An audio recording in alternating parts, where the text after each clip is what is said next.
The Philadelphia Eagles added much needed depth on Thursday at the edge rusher position, tight end, and cornerback. What will these players' roles be in 2025? I have some ideas coming up next right here on the Locked On Eagles podcast.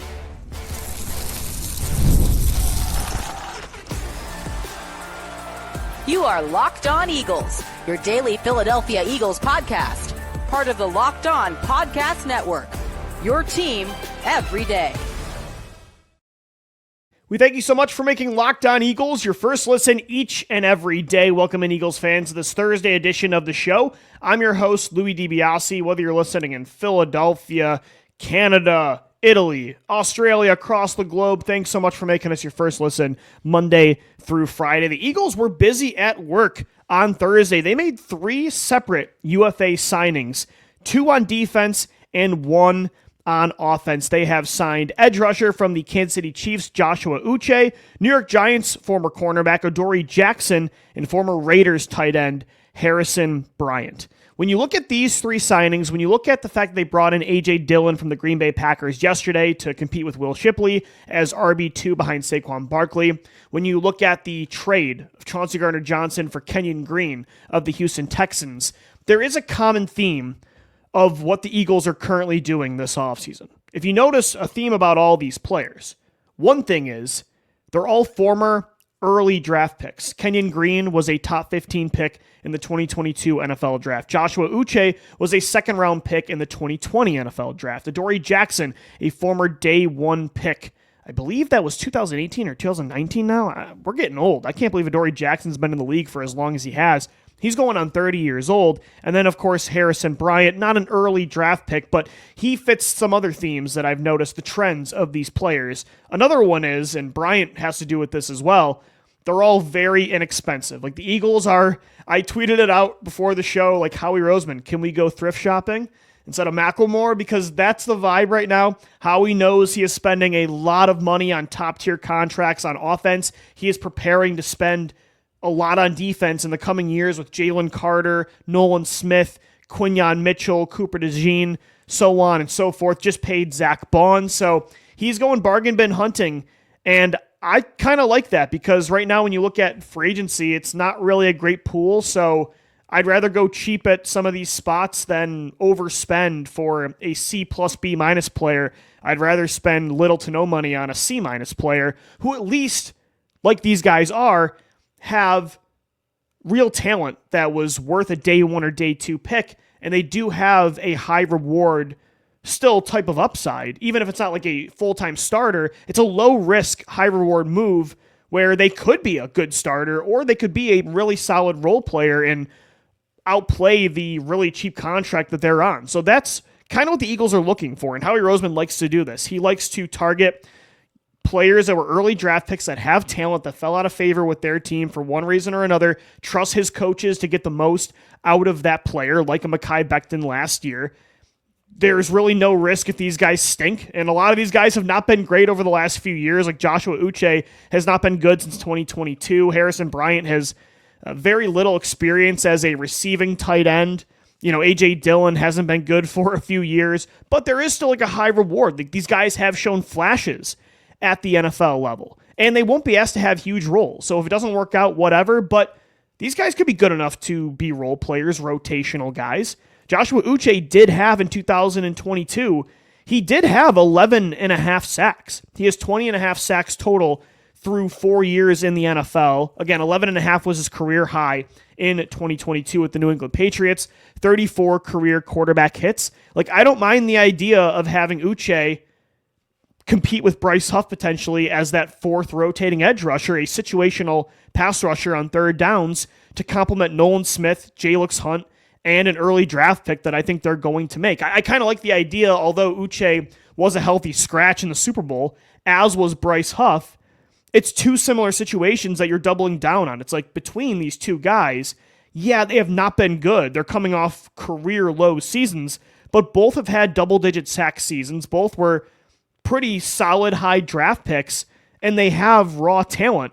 And if they're not being asked to have these bigger roles that the Patriots asked of Uche, the Chiefs did, the Eagles asked of Huff last year, if you're asking them to be like a 4th guy in a rotation, that might work. Like, that's the good thing about these moves. I don't love any individual single player they have brought in, but for the money that they're really not spending on these guys, there's a reward there. Like, again, they're low risk, high reward moves, and I don't mind them. I don't really mind any of the signings. They wouldn't have been my preferences at any of those positions, but I get the common theme of what Howie Roseman's going for in an offseason where they're trying to save cash as they get ready for more extensions, and they're looking for some future flexibility and stronger free agent classes, stronger trade markets. I really don't hate it. Uche, like I said, can compete with Bryce Huff. One of them, you would think odds-wise, could end up being that fourth guy that's somewhat reliable. I think, like I said, the big move in the defensive line is going to come through the draft. And as for Adoree Jackson, I think he is legitimate competition for Kelee Ringo. I think he can be your new Isaiah Rodgers-like competition for Ringo, a faster veteran corner that, again, you're rooting for Ringo to win that job. But if Ringo doesn't take another step in year 3, if Vic Fangio just is not a believer in Ringo this year, they do have an option with legitimate starting experience. Adoree Jackson has started 82 games in his career. He's going to be 30 years old, and he still has that speed element that I really liked with Isaiah Rodgers. And it's a veteran in a young cornerback room. So I don't hate the Adoree Jackson signing as well. And I think this actually does show, though, them bringing in an Adoree Jackson compared to an Asante Samuel or Rasul Douglas, is that there is real belief in Ringo. Because Adoree Jackson, again, they brought him in to be the worst case. Like, if Ringo doesn't take that step, they have a solid floor option. But they want Ringo to win that job. If they would have brought in like an Asante Samuel or a Rasul Douglas in free agency, those guys are starting over Ringo.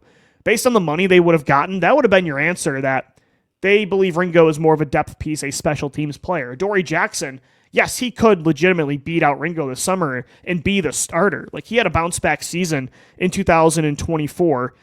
Overall, his PFF coverage grade was ranked 50th, which isn't great, but it's not terrible for a third-string corner, a third corner in your lineup. But at the same time, Adoree Jackson's not somebody that you brought in, and now you're saying, oh, we have to start this guy. Like, Ringo, the path is clear for Kelee Ringo to start as the boundary corner opposite of Quinyon Mitchell. So that's what I do like. The other theme of these signings is Howie Roseman is filling holes on the roster, but he's not blocking off any sort of starting opportunity for younger players like a Ringo or a Sidney Brown, a Jalix Hunt. He's not blocking right now, even if maybe they do move on, but he's not blocking Bryce Huff's path of redemption heading into year 2 with Philadelphia. He's making sure that he's not desperate in the draft and he doesn't have to reach for an obvious need. But at the same time, I don't like reaching for an obvious need in free agency and then you kind of clog a hole that a younger player can't get through, whether he's on your roster or somebody that you draft later on because of the investments you made in free agency. So I like the ideas. Again, there were free agent options at every one of these positions I would have preferred. At edge, I would have rather had Malcolm Kuntz or Darrell Taylor at cornerback. I would have rather had an Asante Samuel or Rasul Douglas. At tight end, I hope that Harrison Bryant isn't the only option here, and I can't imagine he will be. I don't think he'll probably even make the roster because I think they'll draft somebody high. They have Grant Calcaterra. I hope they have Dallas Goedert heading into 2025. So all of these moves are solid, like low risk, high reward moves. If they don't pan out, so be it. They have pieces, younger pieces in place. But I think these guys, if they're asked to do less, have the talent to be potential role players. Like, again, this is the blueprint that they had with Mekhi Becton last year and Zach Bond, and it did pan out. Now, in past years, they've gone bargain bin shopping, and it's been an absolute nightmare. It's very hit or miss when this is your strategy, but I definitely get the logic behind it, considering the Eagles' current setup with their roster. It is interesting, though. I was thinking about this today, looking at all these signings. Howie Roseman, he really is entering new territory this offseason. I'll tell you how this general manager is navigating through foreign waters. Coming up next right here on the Locked On Eagles podcast. This episode of the Locked On Eagles podcast is brought to you by Monarch Money. Ever check your bank account and wonder, where did all my money go? Well, between dining out, online shopping, that's my big thing, and entertainment, it's easy to lose track of your cash. That's where Monarch Money comes in. Your personal CFO gives you full visibility and control over your finances. Monarch Money isn't just a budgeting app, it's a complete financial command center. You can track all your accounts, investments, and spending in one place. So you stop just managing your money and start building wealth. When I started using Monarch, I realized just how much I was spending on food delivery. That and online shopping, those are my bugaboos. Now I budget smarter, and I've been saving a whole lot more. Take control of your finances with Monarch Money. Use the code in all capital letters LOCKEDONNFL at monarchmoney.com for 50% off your first month. That's monarchmoney.com, code LOCKEDONNFL for half off your first year. All right, so Howie Roseman, he went thrift shopping today, bringing in Joshua Uche, a new edge rusher to compete potentially with Bryce Huff and whatever rookie he brings in as that third or fourth rotating edge, a former second-round pick in 2020. He signed veteran cornerback Adoree Jackson to be competition for Kelee Ringo this summer to start opposite Quinyon Mitchell and Cooper DeJean. He also signed tight end depth in the form of Harrison Bryant, a good blocking tight end. This gives me the Jack Stahl role kind of vibe, and maybe if they do trade Goddard, Bryant can be your third guy behind Grant Calcaterra, and maybe a trade for like a Michael Mayer. You draft a tight end in the first 3 rounds, and you go a lot younger at this position. Overall, I don't hate the moves. None of these players are who I would have preferred in the open market, but if Howie and Jeffrey Louie are really hell-bent on saving cash right now, as they're spending over, I heard Joe Banner say this on WIP today, they're spending over $50 million on players contracts that are no longer on this team because of all the backloading that they do. And if they're really trying to save cash for what they've spent on and what they're going to be spending on in the future, i.e. Jalen Carter's contract, like I said yesterday, is going to cost you probably north of 30, I'd even say probably north of $35 million if he takes another step in year 3, considering somebody like Myles Garrett got $40 million. A younger elite player like Carter will probably get around the same. They're trying to save cash, and they're going bargain bin shopping. And I think it's not just that they have these future contracts and a lot of high payroll players right now. I do think they're also recognizing that this free agent class is not great. This trade market, there's really not a whole lot out there, and they would rather save up cash and collect these comp picks.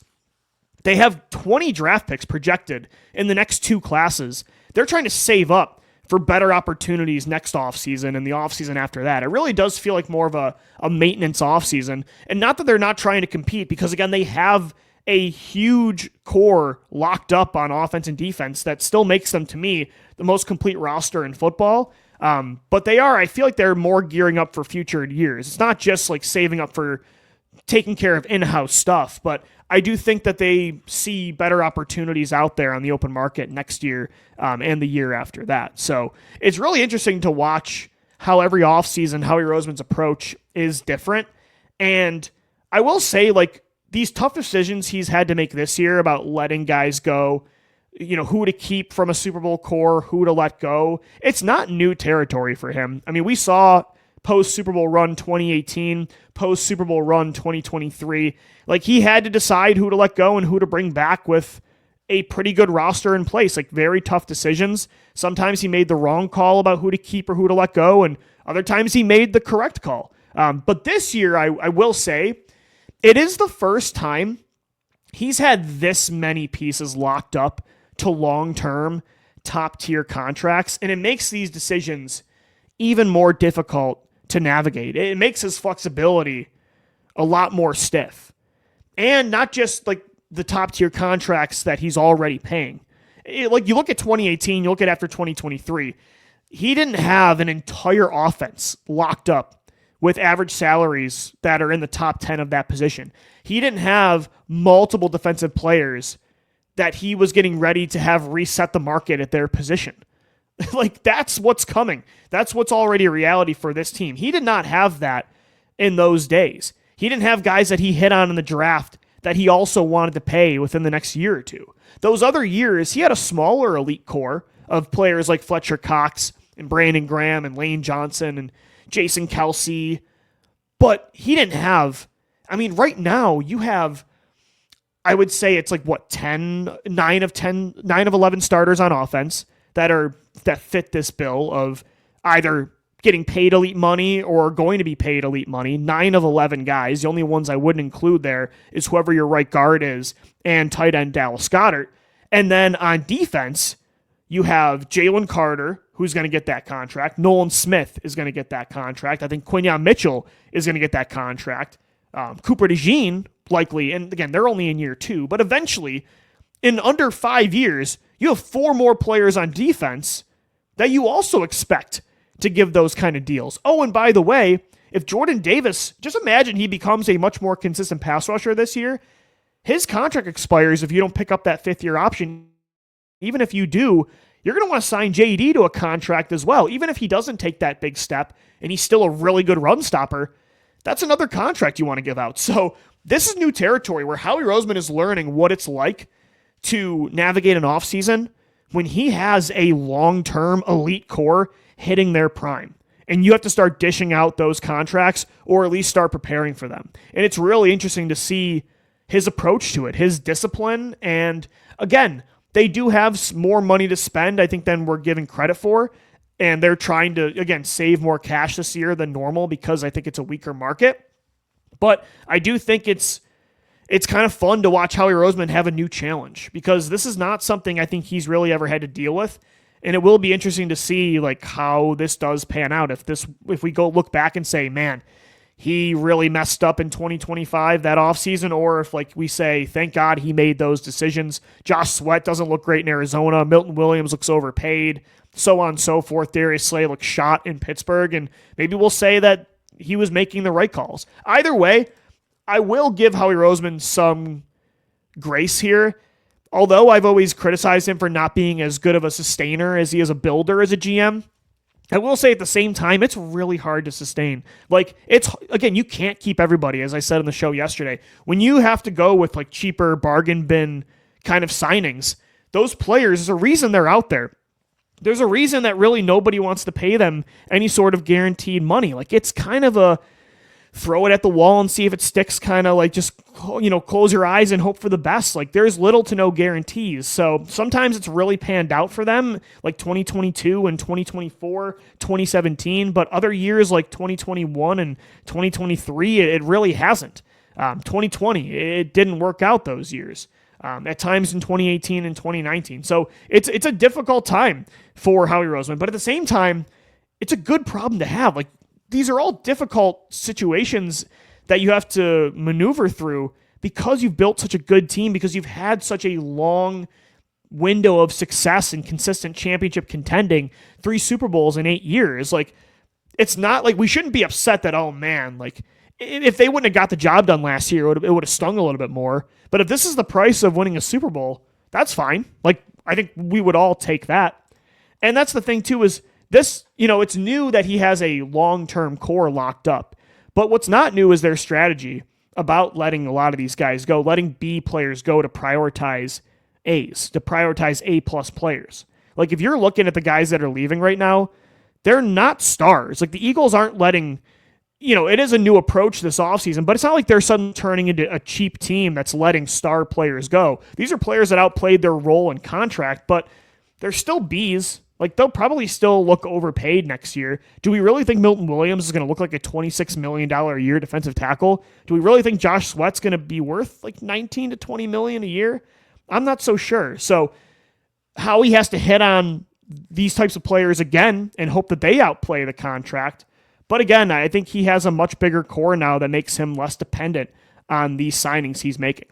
Again, like I said, they're really smart for collecting as many future picks as they are. The Eagles are projected to have 20 picks in the next 2 years, which helps you land sustainable, cheap rookie contracts to help you build this core. But it also gives you the flexibility if you want to trade some of these picks for a proven player, if you want to move these picks to trade up, to trade down, you can have your cake and eat it too. And that's how they've built things in the past when money did get a little bit tighter. So I think it's been a fascinating offseason to kind of see how Howie Roseman deals with somewhat similar territory, but at the same time, uncharted waters when it comes to like having this kind of core. He's not used to it, But at the same time, it's a really good problem to have that you have so many good players that you want to pay. All right, guys, coming up next right here on the Locked On Eagles podcast, a lot of the players the Eagles brought in these last 2 days, they've been more insurance, like backup plans in case younger players don't pan out, don't step up in 2025. Of 5 guys that are going to have a lot bigger roles this year, I ranked them based on my confidence level in those players filling the void of guys that left. We'll get into that coming up next right here on the Locked On Eagles podcast. Today's episode of the Locked On Eagles podcast is brought to you by FanDuel, America's #1 sports book. March Madness, it's here already. I can't believe it's March, but the madness is beginning. FanDuel is giving you the chance to get in on the action like never before. Right now, new customers can get $200 in bonus bets when your first $5 bet wins. That's $200 extra bucks to use on everything from buzzer beaters to Cinderella stories and even who's cutting down the nets.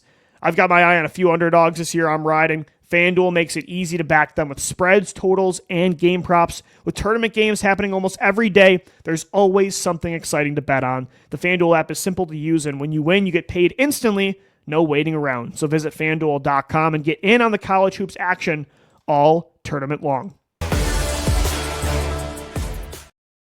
So the Eagles brought in Joshua Uche today, Adoree Jackson, Harrison Bryant, A.J. Dillon yesterday. They got Kenyon Green back from the Chauncey Gardner-Johnson trade. These are all guys that, again, low-risk, high-reward players that were former top draft picks. They have talent, fell out of favor with their teams, just never really met the potential that they had coming out of the draft. But at the same time, you're not spending a whole lot of money on them. Maybe if with lesser roles and a better coaching staff, the Eagles can get something out of these guys. But the good thing is, none of these players are coming in being asked to be full-time starters. Now, they could be. Kenyon Green could be your starting right guard. Do the Eagles need him to be? Not necessarily. Like, they have other options. Adoree Jackson could be your starting corner opposite Quinyon Mitchell and Cooper DeJean. Are they banking? Are they hoping for that outcome? No. Joshua Uche could be a top 3 player in this rotation with Nolan Smith and Jalix Hunt. I think the Eagles are banking on him not being that. They probably hope Bryce Huff finally looks like someone that they thought could replace Hassan Reddick. They'll probably draft a player early in the draft. So that's the good thing, is you're not really fully relying on these guys because you do have a good core locked up and you do have some young players you're excited about that, again, plan A is those guys taking those steps. And if they don't, okay, we do have some other role players we just signed that we could turn to. Of those 5 players that they're banking on really stepping up so they don't have to ask a lot of these new signings, here is my confidence level ranked 1 through 5 in those guys. And so the guys that I'm talking about, defensive tackle Moro Ijoma, edge rusher Jalix Hunt, safety Sidney Brown, cornerback Kelee Ringo, right guard Tyler Steen. I did not put Jeremiah Trotter Jr. in this because he's not a long-term answer at starting linebacker because Nakobe Dean will be back. He's more of just filling the void of an injury until Nakobe's ready to go. Whereas these other guys, the Eagles are hoping they're long-term starters. Like, they're supposed to be replacing players that you lost in this offseason. So of those 5 players, here are my rankings 1 through 5 based on confidence they will break out this year. And you're not going to be saying, man, we really miss Milton Williams. We really miss Josh Sweat. We really miss Darius Slay and Isaiah Rodgers. Number 1 is Moro Ijoma. I think Moro Ijoma is the obvious one here. Top 15 in pass rush win rate last year among all defensive tackles. We know that Jalen Carter is going to allow whoever is next to him to get easier matchups, to get one-on-one looks. Moro Ijoma's tape last year was really good. The Eagles trusted him a lot in big spots in the playoffs. Like, he was on the field at the end of that Rams game. He made some big plays in the NFC title, in the Super Bowl. I've liked this guy since he came out of Texas. I thought he was a steal in the 7th round. I thought he was a 3rd-round talent. In one of my mock draft Mondays, my final mocks of the 2023 draft, I had the Eagles selecting Ijoma in the 3rd round. His burst, his pass rush prowess is there. He's underrated against the run as well. He made some really nice plays against the run in the playoffs. I think Moro Ijoma I'm most confident in taking that step next year. Where is he going to instantly be 2024 Milton Williams, where has the highest pass rush win rate in the league, and he has 5.5 to 6 sacks? Maybe not. But if you told me next year Moro Ijoma has 4 sacks and he's top 15 again in win rate, would I be surprised at all? No. So Ajoma's my guy that I'm most confident in next year. And then number 2 is Jalix Hunt. Jalix Hunt, I think he's going to take that Nolan Smith-like step. Again, should I expect double-digit sacks from Jalix Hunt this year? I could see it happening, but I'm not going to bank on it. I think there will be a deeper rotation this year between 3 to 4, maybe even 5 guys, whereas last year, because of Bryce Huff, they were running really just a 3-man rotation, and because of Brandon Graham's injury, it was just Hunt, Smith, and Sweat. Jalix Hunt, though, like Moro Ajoma, as the year went on, he got better and better. He's got all the traits you want in a talented, athletic star edge rusher. And he saved his best game for last. Like, he, outside of Josh Sweat, I think was the second best defensive lineman in that Super Bowl when it comes to getting to Patrick Mahomes. So those two, I think, are the obvious top 2 choices because we at least saw it a good chunk of the time on the field in 2024. They're less of projections than these other 3. Number 3 is Kelee Ringo. You guys know I've talked about it to death over the last few weeks. I'm a big believer in Kelee Ringo. I just love his physical abilities. I like a guy that's that fast, but also does have that kind of wingspan and physical ability. When it comes to like press coverage. One thing about Ringo, though, that he does have to get better at if he wants to beat out Adoree Jackson, off coverage, zone coverage, using his vision, like anticipating routes, not biting on double moves. I think he's gotten a lot better as a tackler the last 2 years. That was a big concern in the preseason of his rookie year. From when Gino was on the show, Gino and I had big concerns about that. I think he has looked really good as a tackler the last year and a half, the end of 2023 and all of this past year. Now, what does he need to get better at? When he's playing off-zone coverage, that's where I think he struggles a little bit more. Off-man, I think he's a little bit better. Soft press, I think he's good. The best part of Ringo's game is when you ask him to get hands on the guy, press coverage, let him grapple at the line of scrimmage, let him shadow, let him mirror these receivers. But Ringo is a guy that, again, he's got a ceiling, but I think compared to these other players, I also think he does have a lower floor. And that's why I like the Adoree Jackson move, because at least you have an insurance plan. But unlike Isaiah Rodgers coming back, Rodgers would have been the favorite, I think, to start if he came back. With Adoree Jackson, they're clearly giving Ringo the benefit of the doubt. They're giving him the advantage in this, in this competition by not drafting someone else early, by not signing like an Asante Samuel or, bringing in Christian Fulton before he signed with the Chiefs the other day. So I think Ringo would be number 3 for me. I really like what he showed on tape in 2023 at the end of the year. And then number 4 and 5, Tyler Steen and Sidney Brown. I don't know why the Eagles don't love Steen. I think, and I understand, I can see where their mind is going with Steen. They think he's probably a solid backup or a solid player, but he's not a great player. I think they think he has a high floor and a low ceiling, which I can understand. And the Eagles don't like to settle in the trenches. Like, they want greatness on the offensive line, and I think they're willing to take more of a risk on a Mekhi Becton if he's got a lower floor than Steen because he has a higher ceiling. I think Kenyon Green is a similar player where Tyler Steen right now is a much better player than Kenyon Green. But Kenyon Green's a former top 15 talent. If Jeff Stoutland can, do what he did with Becton, with Steen, or I should say with Green, that's going to be a better player than Tyler Steen. So I think this is probably just Tyler Steen's fate in Philadelphia. I think he's always going to be a swing lineman, a first up backup, rather than a full-time starter. Now, I think he could be a good plan B starter if Kenyon Green doesn't pan out. I think Steen will likely be the starter, but I feel like the Eagles with Tyler, even though I'm very confident in him being a starter at right guard, like plug and play, let him go. I believed in him last year too. I'm a little bit higher on him than the Eagles are. I think they'll always be thinking with him, can we do better? I don't know. That's just kind of where, I don't know that for sure, but that's just kind of been the vibe I've gotten over their last 2 years with what they've said about him, just based on their actions rather than their actual words. But every time he's been on the field, Tyler Steen's a solid player. Like, he's not going to kill you. He's not going to be a Jamon Brown. I don't think he's going to be a weak link of the offensive line. Is he ever going to be the elite player of these other guys on this line? Maybe not. I don't want to say no. It's not like he was a low, this was a, top 3rd round pick out of Alabama that's played well. So I don't want to say no, but I think he'll always be a solid starter. But like I said, the Eagles are always looking for more. So I'll put him there 4th on my list, and then Sidney Brown at 5. Sidney Brown, kind of a high variance player. Who knows what you're going to get with him next year? This is a huge offseason. I could see him being a really good starter next year. I could also see him be a guy that's just too reckless and Vic Fangio just doesn't trust him in coverage. He misses too many tackles. We'll see. This is a year of an offseason of maturing for Sidney Brown. He needs to get better with his, technique in coverage, with tackling.